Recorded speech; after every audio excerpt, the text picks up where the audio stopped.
Greetings, you dauntless Herle Burlyites. Listen, you probably know that in my other life, I'm a pollster. So I thought I'd do a little poll to open the show today.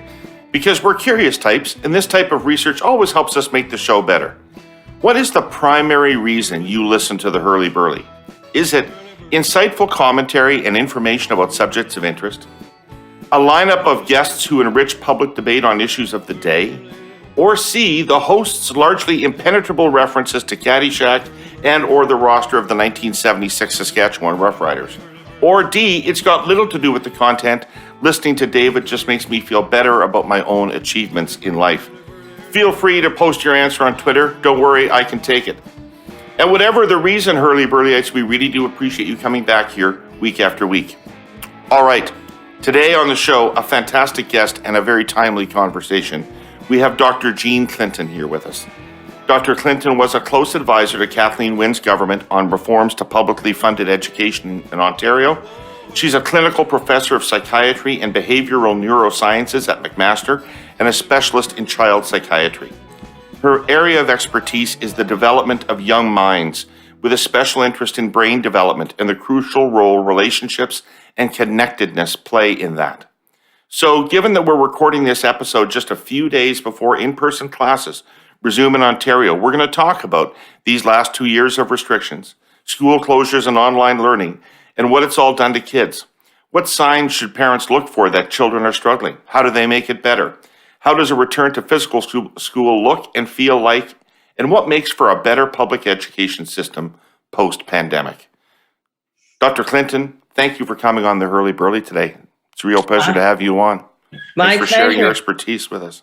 My pleasure. So I need to know, first of all, your guitar and Don Quixote. So what's this telling me about you? Said the shrink in the room. The guitar is an obsession. I'm a fan verging on fanatic of Elton John. And he has a lyric writer by the name of Bernie Taupin that he's worked with throughout his career.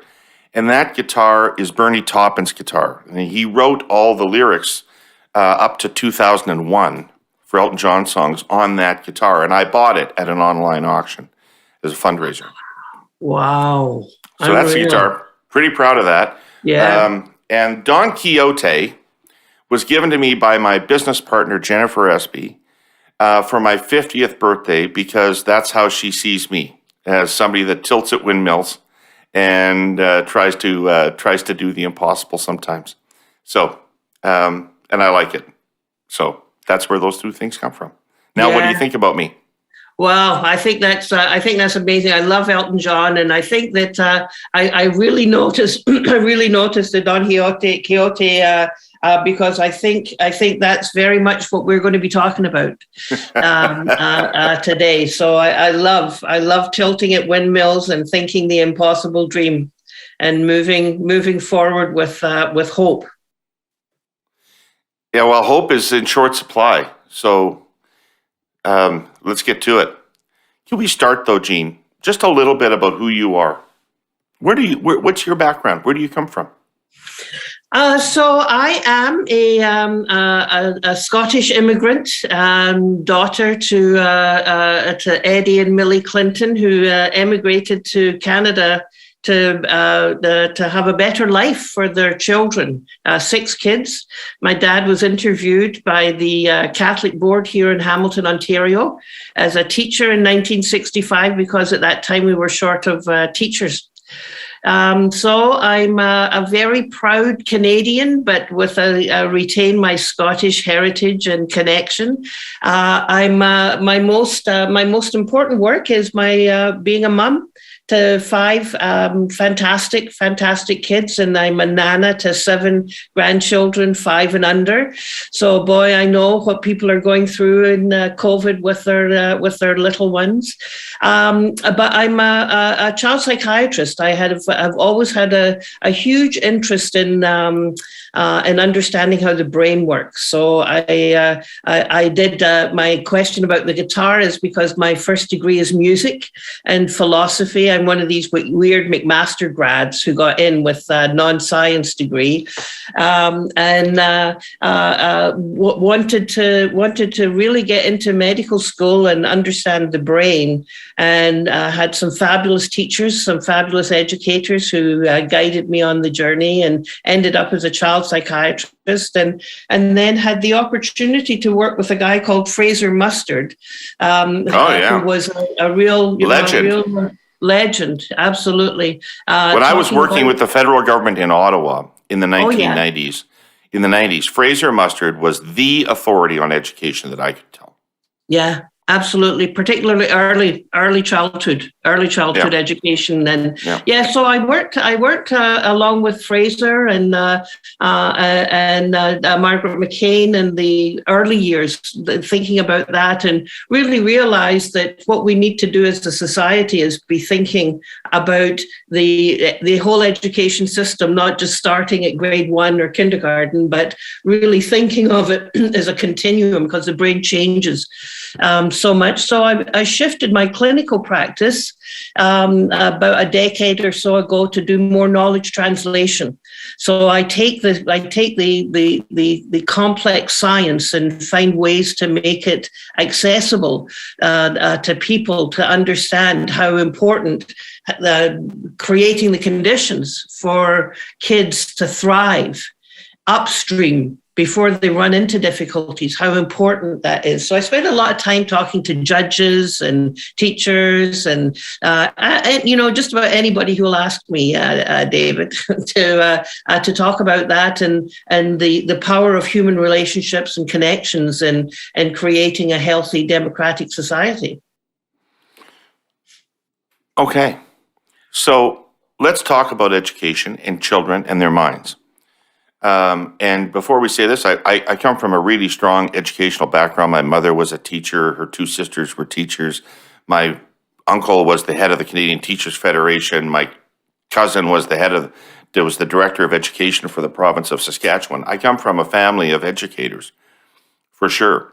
I myself don't have children, and my only experience with schools is when I terrorized my way through them. So I'm not the ideal person to be having this conversation, but I do want to have it from the perspective of parents, because I sense so much anxiety out there among parents about what has happened to their children so far in the pandemic and what is yet to happen. So start with this. In preparing for this, and generally just in reading, I've been getting conflicting reports. The Ontario Science Table, all my friends are worried about their kids and think that something is not right with their kids over the course of the last couple of years. And the Ontario Science Table, in their report the other day, said some disturbing things about the impact of not being in school on children's mental health. On the other hand, there's other studies from Ontario that show that demand for mental health services among young people has declined over the last couple of years, and that there's fewer instances of mental health disturbance than there was. What is your sense of the situation out there broadly among children in Ontario, or in the country for that matter? In the country and in North America, decidedly. So, David, what I know, and some of my colleagues from the Offord Centre in Hamilton are the ones doing some of these studies, is that the experience of mental distress in kids, young kids, adolescents as well, has really tripled. So I don't know what study would have said that the use of services has gone down, because all of my data tells me that eating disorders has gone up, anxiety has gone up. It was high. I think we have to keep in mind it was high before. We had the kind of standard stat is 1 in 5 kids having a significant mental health disorder, and so now we know in normal times. And so-called normal times, not so normal if that's the stat. But the perception of immense distress in young people has absolutely escalated. In BC, in Ontario, the Surgeon General in the US has just called it a crisis in a December report. So kids are suffering, and I think that we need to kind of parse out the school issue, which I think is really important, but there's also all the other times that kids spend outside of school that has been hugely affected. When you think about after school activities, sports, huge influence, music. Can you imagine if you'd been growing up, David, and not being able to do the music stuff that you loved so much, right, what impact that would have on you? And so I think we've made... I note that you didn't immediately observe me to be an athlete. Well, if I look at your, that's a pretty. If that's a drumstick, that might be. Yeah, but the think about the kids who are athletes and how they need to have that opportunity to burn off that energy, to focus their attention. So the powers that be said that we needed to socially isolate. And I think that was a very big mistake, because we needed to physically isolate, but socially connect. And I think that's a big message for parents that we'll talk about, David, is that we need to have connection. It's not just about not being in school, which is hugely important for many kids, but it's all of the other aspects of life for kids. The worry about their parents and their grandparents and their friends, and are they doing the right thing? And they've missed all of these transitions into starting off university, getting drunk as a skunk, and frosh week, all of these things, I may have heard of these things. Yeah. Mm-hmm. Yeah. So I myself, I'm not going to speak for anybody else. I'm pretty sure I've got persistent anxiety as a result of this pandemic. I never really feel relaxed. I'm not sleeping great. And I've probably got some low-grade depression that's affecting my motivation. But that's me. I'm 60 years old. How does the pandemic and the associated restrictions affect children differently than adults? Great. What we see, so when you talk about the low grade depression, and we can talk about some of the things that I'm learning about that are proving to be helpful, David. But how kids are different than adults generally is they are more irritable, they're more cranky, they're a little more on the biatchy side. As you might say, but they have different anxieties, different worries. They worry about, are they falling behind in terms of what's cool, and not so much what's cool, but are they being accepted? That the whole domain of childhood is so very, and when I say childhood, I really mean up to and including the early adolescence and early adulthood. We are such a social species. Like, our brain is an organ that is wired to connect. And so the absence of connection, kids will be perseverating, and parents will find this, that they'll be going on and on and on and on about not being with their friends. They may not be coming out of their room very much. They may be complaining of physical symptoms, of tummy aches, of headaches, of having lost interest in things that were of interest to them before. So we see all of those things. We also, in a small percentage of kids, are seeing thoughts that life isn't worth it. I don't want to wake up. and thoughts of suicide ideation. And, the Kids Help Phone is having trouble bringing in enough people to help. Well, it's 2022, Herle Burlyites. How's it going so far? Yeah, I thought so. So, to bring a more positive vibe to things, I want to embark on a bit of a good news story here on behalf of our presenting sponsor, TELUS. We're going to tell it over the course of the next number of weeks, and it's got some pretty wonderful themes. High-speed wireless connectivity for all of Canada, not just big cities, but all rural and remote areas and Indigenous communities. Faster and broader access to the healthcare services and health tech innovations we need. Online learning environments that won't sputter and glitch and take forever to download. How important is that right now? The ability to adopt precision agriculture technology sooner, which will dramatically lower carbon emissions and help in the fight against climate change. And finally, Canada's ability to recover economically post-COVID and innovate with the rest of the world. But I'm getting way ahead of myself here. It all starts with 5G spectrum, which I know you've heard of. 5G is short for fifth generation. And spectrum are the radio waves that let your cell phone and Wi-Fi transmit data. 5G isn't just faster, it's up to 100 times faster, with benefits that will meaningfully improve the lives of Canadians regardless of where they live.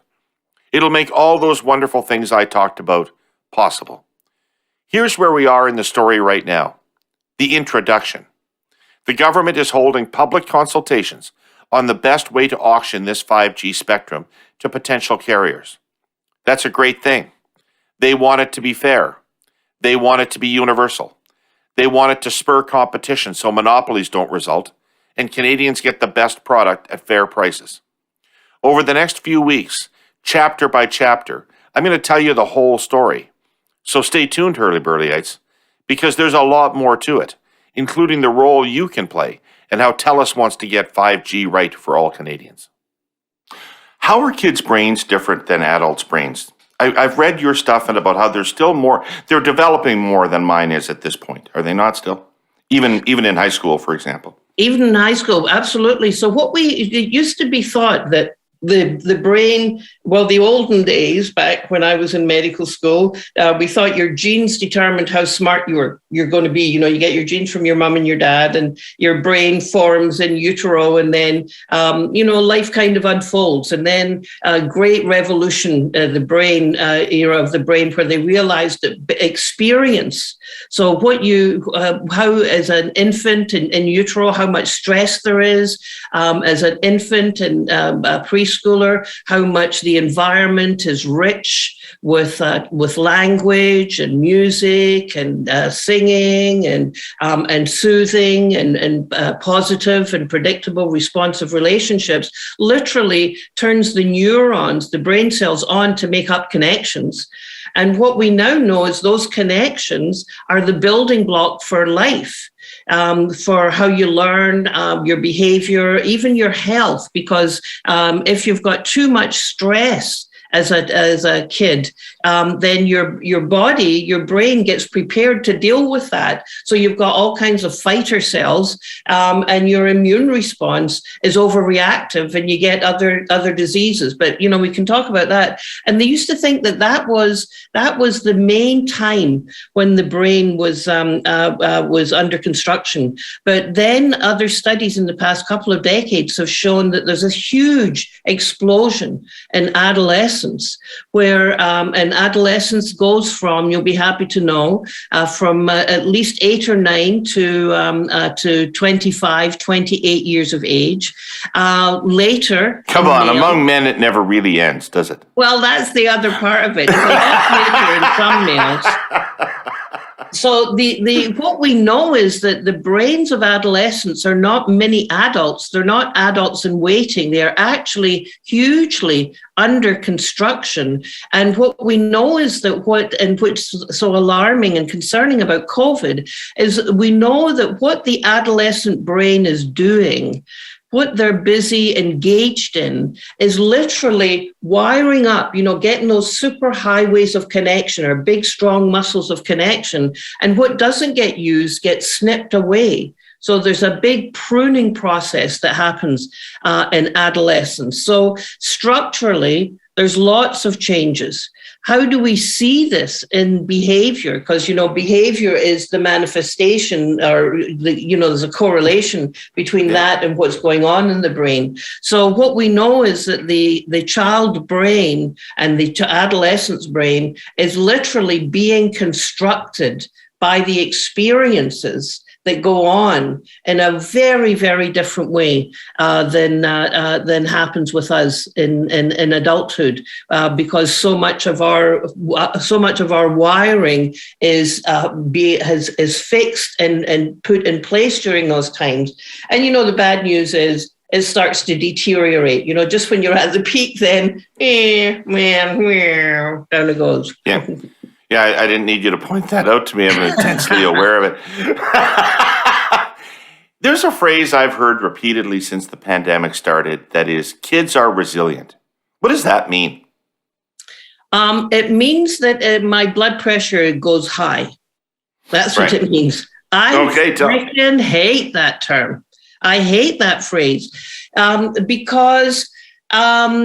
So resilience is about bouncing back from adversity in a way that's functional, and to say that kids are resilient is just so wrong, because the reality is it absolutely depends. Some kids might be resilient because they've got the resources around them to get through, to call up their mum, their dad, their friend. They've got the resources that they can get themselves to get them through. But many kids do not have that. So if we are assuming, the kids are going to be all right, they're resilient, that means that we're saying, we're not asking the questions, well, what do the kids need in order to have that resilience around them? And what they need is, I hate to say it, but they need to have a public policy that supports parents in being available and around them to give them the support and get them the resources that they need. So I don't like that term because it's not true. Good. Some kids are. Thanks for saying that. You're welcome. So, our sponsor, CN, likes to say that it's building the railroad of the future. That means a bunch of things: more precise scheduling, creating a more diverse workforce, acquisition of cutting-edge technology. Modern trains are becoming rolling computers. Safety, safety, safety, and containing climate change, among others. On that last file, CN's relentless work on shrinking its carbon footprint is paying off. In fact, CN has just been named to the environmental A list by CDP, an international nonprofit that scores companies worldwide on their dedication to building a sustainable economy. CDP stands for Carbon Disclosure Project. A list means, A list. This year, CDP assessed nearly 12,000 companies. 200 were singled out as high performers. Companies CDP says are leading the way to a net zero future. CN is pretty proud of that. Pretty proud.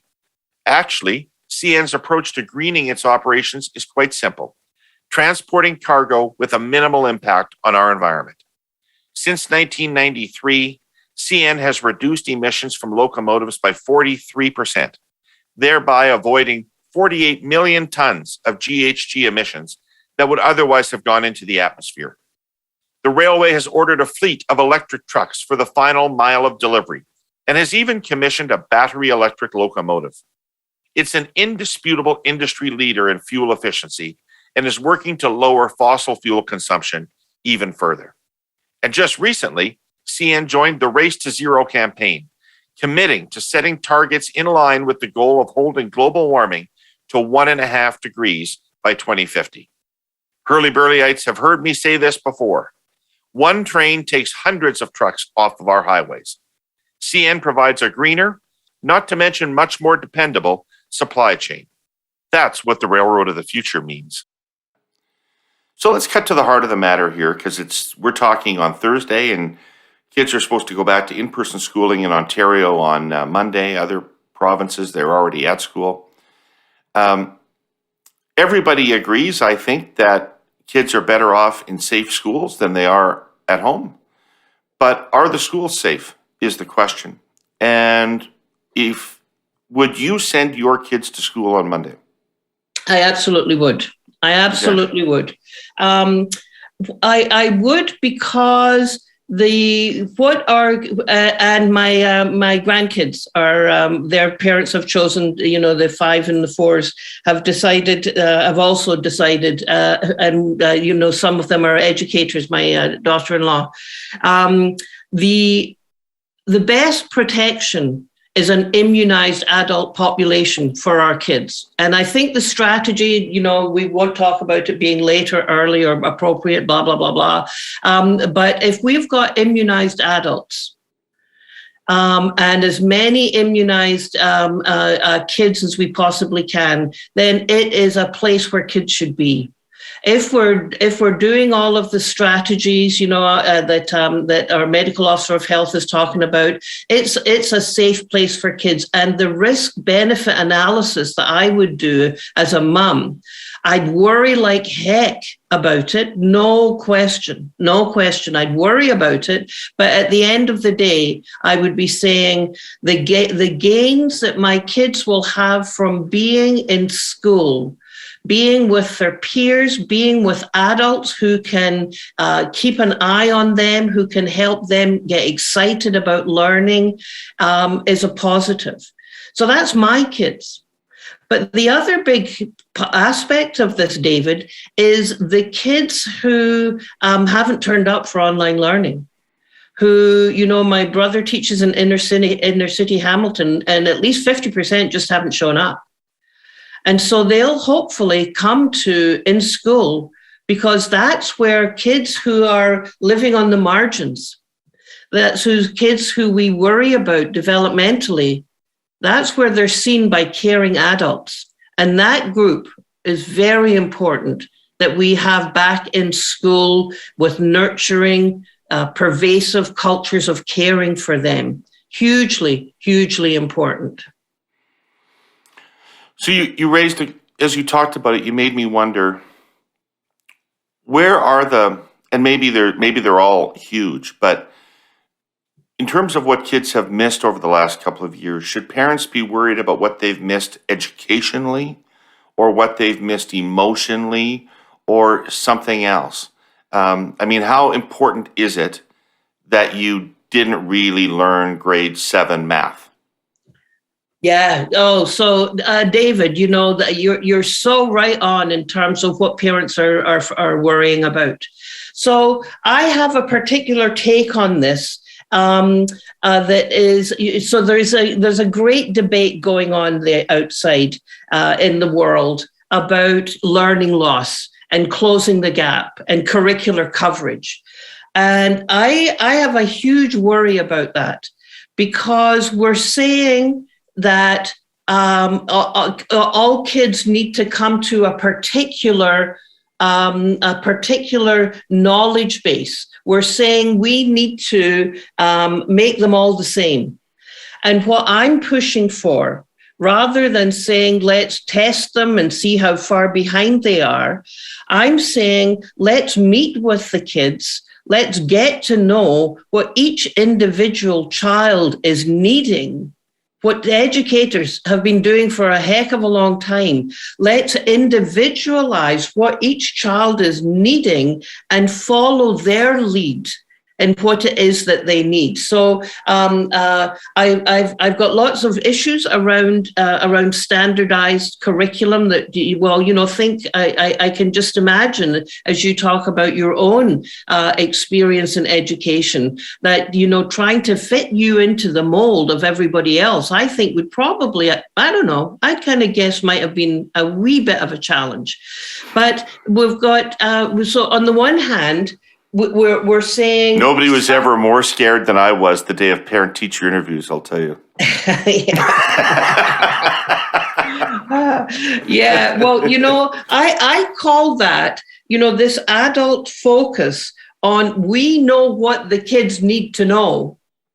I call it stuffing the duck, right? That we are going to stuff that duck, fill it up with all of this, magnificent stuff, rather than what the early years curriculum is about, finding out where kids are, seeing that they're creative. Like look at how much people missed of you in your education because they were too damn busy stuffing the duck and not letting David shine through, as you've shown in your adult career.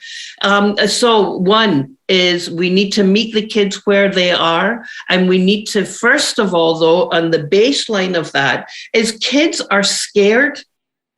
They're worried as well about coming back to school. So the most important drive has to be build relationships, build connection, build a sense of belonging. I bet if you think back to the teachers that made a difference in your life, you're going to say, they were the ones who made me feel that I was, worth listening to. They laughed along with me. I had a sense of belonging in their class. We need that in multiples of millions for our kids as they're coming back to class, that they are not, that we absolutely focus on learning. Tell me what you've learned while you've been not in school. What did you love about being home? What did you hate about being home? What did you find out that you're really good at? So the focus on what was accomplished rather than, what didn't you get? And then for things like math, which you're right, math builds on foundational skills that build on each other. You don't say, you're in the snail group. You say, okay, so what are you interested in? And how can I connect what you're interested in into some of these math concepts? So it's hugely important that we meet. Oh wow, are we capable of doing this? Is our school system capable of that kind of one-on-one interaction and training? The great educators have always done this. Great educators have absolutely always done this. When I speak to educators, the curriculum can strangle them. The great educators, and I think of a great guy that I visit whenever I can at Dundas Valley, Peter Toth. He knows what the curricular expectations are. The kids in his grade 9 to 12 classes know what the curricular expectations are. And then they figure out, okay, so how are we going to get there in our global studies? How are we going to get there in our entrepreneurship? And so educators who think about what are the competencies that we want kids to develop, rather than what's the content that we need to check off that we've covered. So there is a global movement afoot, David, to be shifting our thinking from stuffing the duck, covering the curriculum, to really developing an opportunity for kids to be good at learning and good at life. But those are changes in the future. Like if you're the parent of a kid in grade 10 or 11, you're still going to be worried about the impact of this on their chances for post-secondary right now, are you not? Yeah, no, it's true. Thanks for bringing me back to the reality of what's going to happen on Monday. So thanks for that, David. So I think what we need to do as parents is number one, we need to create the conditions where the kids feel safe returning to school. And so we recognize that there is some risk, but the benefit to that going to school, being able to be with friends, being able to be with educators who care about you is absolutely essential. So to make sure the kids feel that they are safe going to school.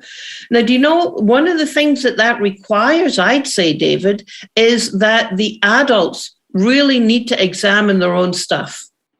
So in order for us to be supporting our kids, we need to put our own mask on first. And we've heard this lots. But what we know about families who are making it through, and in fact being resilient, are ones who have said, okay, so what are the stresses that we have? What are the things that we can do to control the things that we can control? I cannot control some of the things out there, but there are things that I can control. I can control the quality of the relationship that I have with my kids. I can say, I hear you're scared. I'm worried about this too. Here I am. Tell me what you're going through. Tell me what you're worried about. And we can walk through this together. There ain't nothing that's too big for us to get through as a family. So that relational binding is so crucially important. And so it means that we have to be the adults in the kids' life. So we ourselves, and this is related to that grumbling depression. As adults, we may need to stop and say, do we need to bring in some kind of mindfulness into our life rather than the crazy spiraling out of control all of the time?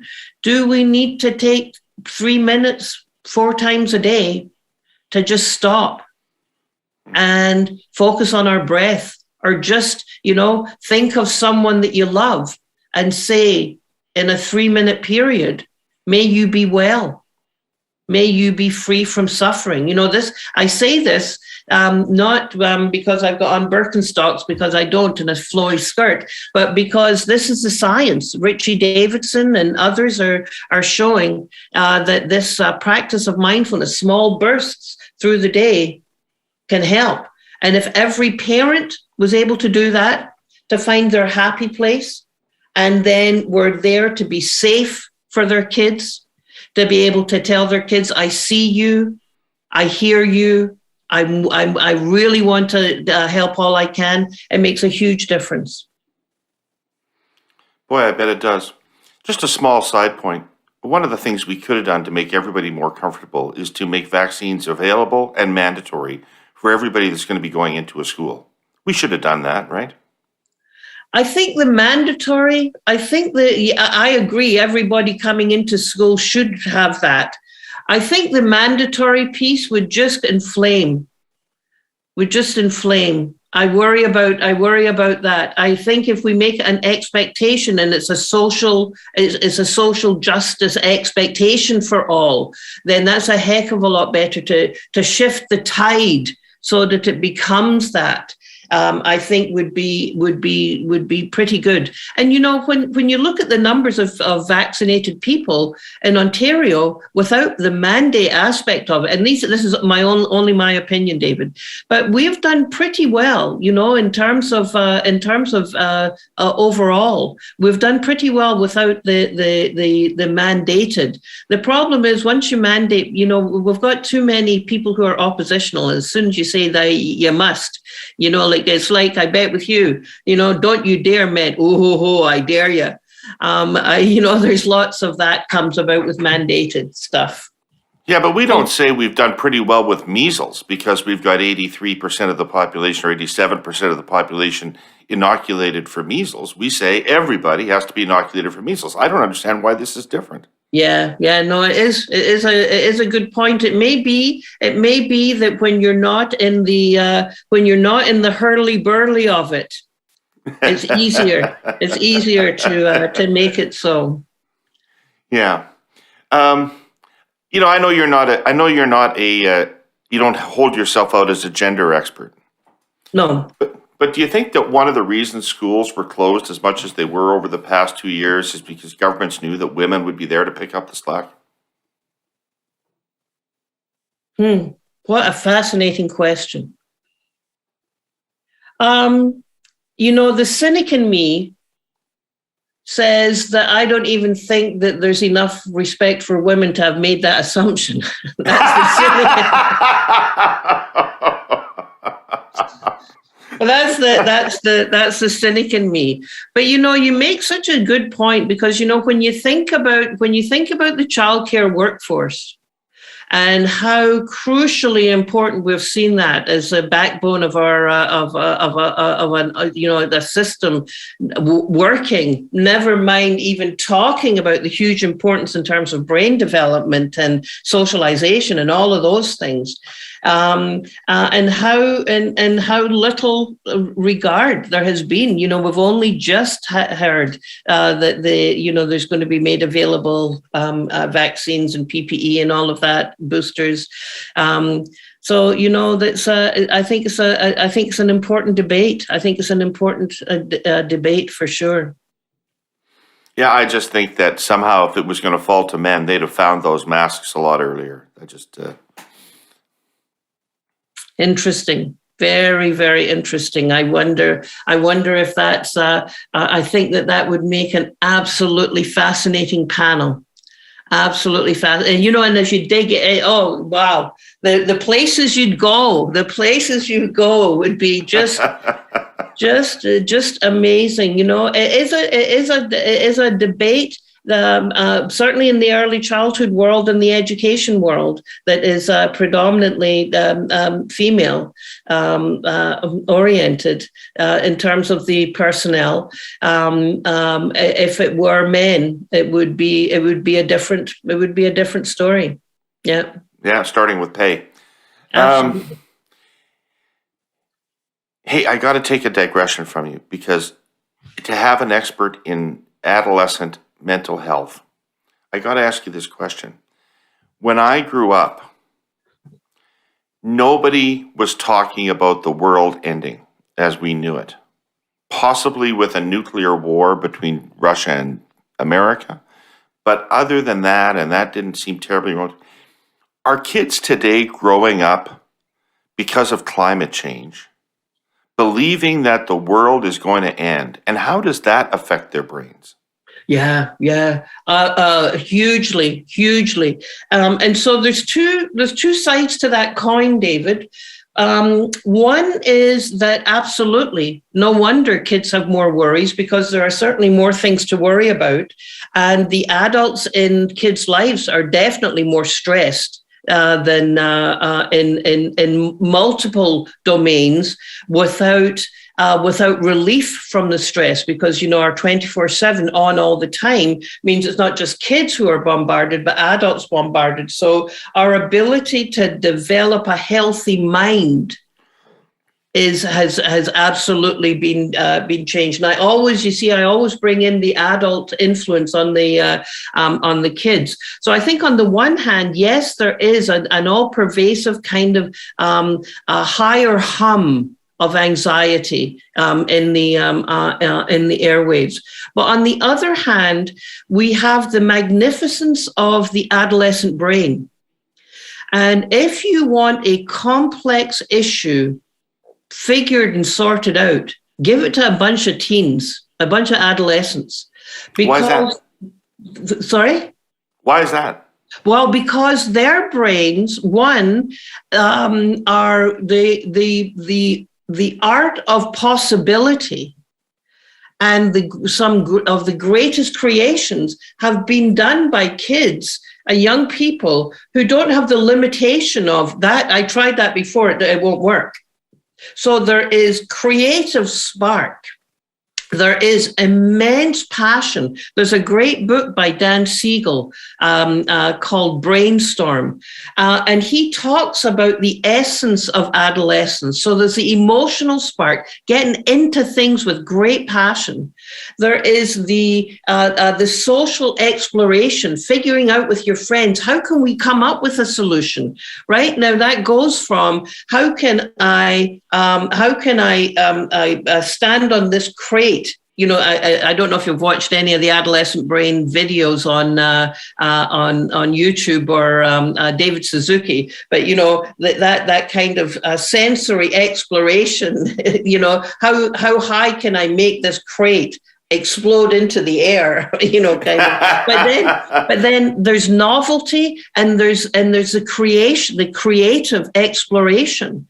So on the one hand, we worry, but on the other hand, if we were to support an education system that let kids really explore the possibilities, like they could engage in the world to change the world. I'd love for people to sit in on some of Peter Toth's classes and hear how kids are addressing the sustainable development goals of education for girls, of homelessness, and the creativity they're coming up with about how you'd go about doing that. So yes, in terms of adolescence, there's more to worry about, but we have an antidote. We have an antidote, and that is let the children lead. My friend Diane Longboat, who is a wisdom keeper, a Six Nations healer, she told me this story, which just blew me away. She said that they've had a teaching for a very long time, for thousands of years, that the children will bring the medicine home to the family. And so they thought that, in order to do that, so that meant let's have the kids learn the language and the culture. And then the bodies of those little ones were discovered in Kamloops. And suddenly those communities have realized that that's the children bringing the medicine home. That without this discovery of these bodies, where would we be in terms of truth and reconciliation? And so the putting our faith that the children are the ones who are going to lead us through this, I think is something that fills me with hope. But it means that we need to have an education and a support system for families that can allow that magnificence to shine. Well, let's talk about what that might look like, Jean, because there's been so much disruption in the education system in the last 2 years that it feels like it could be an inflection point, that there could be change as a result of this. It doesn't necessarily make sense that we would go back to doing exactly what we did 2 years ago, having been through what we've been through. What changes should we make to the classroom? Yeah, well, I think the point that you make, about back to normal, you mentioned earlier. I think we need to remember that we've got all of these kids, and a lot of these kids have been the wounded warriors of kids who are doing well academically, but their mental health sucks. So we have to first of all say, Houston, we have a problem. We have to say that the education system as we have had it has not met the academics. So sure, we did a great job of increasing graduation rates and, literacy and numeracy, but at what cost? And so an education system that is saying, how can we address like a double helix? This is how I've been constructing it in my head, that we've got a double helix that says academic achievement, learning is absolutely crucial. That's growth. That's what we're driven to. But we need to have the DNA of education be like the other strand of that DNA is well-being, is social and emotional development and learning. And so what that means is we need to change the culture in schools. And, I can say that in Hamilton, where I was on a panel because of the death of a young boy who was bullied, Devin, on October 7th, 2019, we had a panel of 3 of us who did a big report, talked to and got information from 10,000 people. And what we realized is that the education system really very significantly needs to change. That we need to be thinking about a culture, a pervasive culture of caring with high expectations. So, we're not talking about kissy-facey, huggy, fuzzy-wuzzy bears, but we're talking about having high expectations of kids, but having high expectations of kids knowing who they are, knowing how they want to contribute to the world, knowing how they can create meaning and purpose in their lives.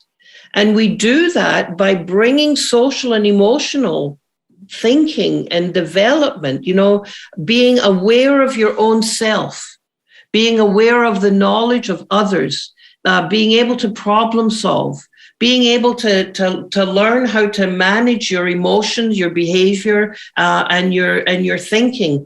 All of those things. And if we change our focus from let's cover this damn curriculum to what are the citizenship traits that we want to have and see in our kids?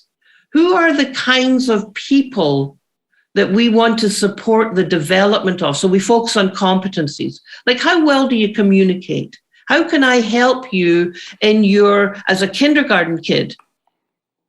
We don't measure these things though, right? So the only thing we measure are test scores in your subject matters. So that's the only way we can grade our school system. In order to do what you're doing, we'd have to introduce other metrics by which we could measure the effectiveness of the school system on, say, mental health or emotional development or a number of different. We absolutely would. And so this is not about thinking, oh well, now teachers have to teach social and emotional stuff, and then they have to measure it. Well, how good a character do you have, David? Let's see. Are you A, B, C, D, or E? Not at all. There are other ways of measuring. We need to stop thinking exclusively of just these this testing metric, and think about, well, put together your thinking, do a project, work with others, and then let's do some surveys. Like, there's a fabulous survey called the Middle Development Instrument that asks kids about the climate at school, about their anxiety, about caring adults in their environment, about what they do after school. So it brings the community into the school and the adults into the school. So we need to be thinking very differently about that. We need to be thinking then about how we train teachers before they arrive. We need to be really deeply addressing equity issues. Why do we have the huge inequity issues? And we cannot do equity, excellence, and well-being without a really, really hard look at bias, with a really hard look at what do you bring to the classroom that you don't even know you're bringing. So there are aspects of it that I would be looking at it. But at the heart of it is a belief in the children's competence and capability and creativity, a belief in the educator, a belief in the parent, that if you see this, and from studies in the US that have done this kind of marrying of social and emotional and academic achievement, the parents love it. You write about the role of play in all of this. What do you mean by that? So what we know about play is from eons and eons and eons of writings, that play is the natural way that children learn. We talk about it as just play, just too often. Play is the natural way that children explore, put on roles, learn the rules, see what's in bounds and what's out of bounds. It is a natural, expressive way, and we know from studies that it develops the brain. So when you're doing this play, when you're playing statues, for example, when you're playing Simon Says, you are learning a hugely important aspect of delay of gratification. Hold on. Why am I holding on? You need working memory. Why am I not moving? Oh yeah, I remember now. So play, we learn so many huge skills. Now there are different kinds of play. There is that free-form play that I've talked about, and there's fabulous research showing that we need to have kids outside and playing way more than we have done, that we've had this huge nature deprivation going on. And, some of the studies have shown that when kids are outside playing dangerously, it's called risky play, not danger play, but risky play, they have fewer incidents of injury than they have when they have to follow all the rules inside. Fewer injuries. So we've got play that is that free-form play all the way up to teacher-directed play. So that is using curiosity, inquiry, things that I'm interested in to go in deeply into a subject matter. So why there was a gorgeous project done in Venezuela, Uruguay, where the kids were working in, they had a community garden, and the tap for the community garden got screwed up. So they had to figure out how are we going to get water to this community garden, because by now the people around in this poverty area were really depending on the vegetables. So the kids and the educators did this unbelievable exploration, inquiry-based. How can we get water? Where does water come from? They saw it comes. They came out through the roof, came into the barrel. They're up there with their planes, looking at this. They created a whole system from their excitement about learning. Right. So that's play-based learning. That's playful learning, and you can see how excited I get about it. I mean, it's playful. We even think about our Fraser. We talked about Fraser before. He used to talk about the McMaster Medical School, which is a problem-based learning, where you don't do. I didn't do an anatomy course. I would have a problem, and then the group of 5 or 6 of us had to identify, well, what are all the different aspects we have to go and investigate? So that inquiry-based, project-based, play-based learning has to be more. We will see come and do more. When you talk to me about that, my mind immediately goes to technology. I know you're talking about outdoor play and Red Rover and that kind of stuff, but my mind goes to technology, and you can't watch a kid navigate their way around an iPad or play a video game without thinking that lecturing in a classroom cannot be the best way to convey information to these brains. Yeah, so there's a difference between information and information and knowledge. So one, I think technology is a fantastic tool for helping kids access information. It's a fantastic tool in so many ways. So there's a knowledge builders app that some of the schools in Toronto use, where the kids post up their ideas. So they've got a project and they post up their ideas, and the kids who are quiet in class are able to just blab away on this technology. So technology is not the big bad bugaboo. The problem is that if technology is not used in balance with the social brain, the face-to-face, the learning through exploration, through relationships, then we're missing that. It's like educating the heart without educating the mind. So on an iPad, kids can access all kinds of information, and there's all kinds of stuff there. But you really need the interaction with others in order to have the platform in place for going more deeply, to take that information, go from information to knowledge building. You need that social interaction. When we talk about the science of learning and development, it's essential to be thinking about that social aspect of it. So I think we've got technology. It's absolutely fantastic. We just need to find the balance, and majorly we have to be asking our question: what is our relationship with technology? And education needs to be asking, what is our relationship with technology? Is it interfering, or is it aiding? Not only in the learning process, but also in the social aspect of learning. So fascinating, Jean. This whole conversation's been amazing. Before we close out, could I just yank us back to Thursday before the Monday of going back to school in Ontario? Do you have any And for all parents across the country who've been going through this, do you have any advice, any last advice for parents about what they ought to be doing or thinking about or looking for? Yeah, so it is such an important question. I could go in so many different directions, but at the heart of it, David, my response is for parents to know that you are and have to be your kid's best bet.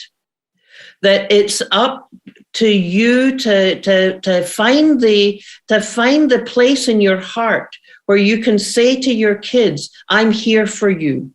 That you don't jump automatically into find it, fix it. Sometimes the kids just want you to listen. And you can even ask, do you want me to just listen and hear you here? Or do you want me to try and fix this with you? But think of this time is how can I build the kind of relationship with my kids that we both long for? Because it's relationships, it's social connection, it's social supports, creating that safety, that sense of belonging, that sense of purpose, why we're doing this together, that really is going to get us through this. It's us. It's Ubuntu. We are, because we all are. Thank you for that. Thank you for doing the show. It's been delightful to meet you. I've learned so much from you over the course of this past hour. I'm very grateful for your time. And please carry on with your important work. And maybe we'll have an opportunity to talk again. I really would like that. Yeah, I'd love that, David. Thank you. It's been a real treat for me too. Thank you. All right, Herle Burlyites, thanks for tuning in this week again. I'd like to thank our presenting sponsor, TELUS, and our sponsor, CN Rail. We'll be back next week with another exciting episode of the Herle Burly.